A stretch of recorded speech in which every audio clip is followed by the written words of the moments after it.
Welcome to Azure Data Factory tutorials. In this video, we are going to discuss linked services and data sets. So what do you mean by linked services and what do you mean by data sets? So I have a here picture and this is my source.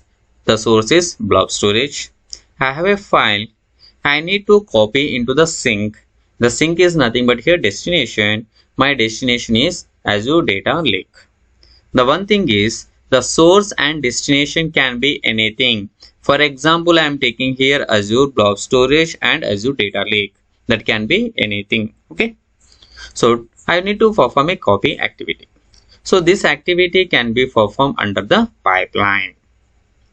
So as we are copying from source to destination under the pipeline, we need to perform certain activities or certain tasks. The first one is the linked service.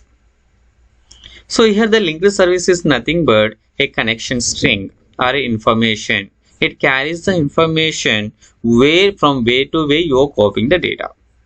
So the first one is linked service for source.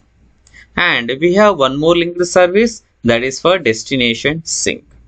So for each and every activity, we require two linked services. One is source linked service and one is destination linked service.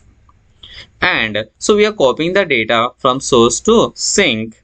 So here we required one more information that is called data set.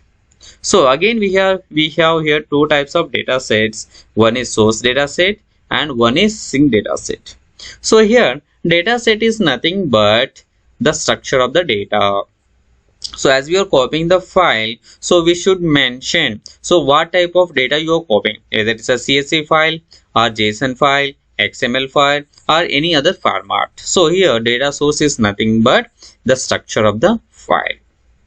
So in the upcoming videos, we'll discuss the how to create the linked services and data sets. So here linked service. A linked service are much more like connection strings, which defines the connection information that needed for data factory to connect to external sources. And a data sets represents the structure of the data. Thank you.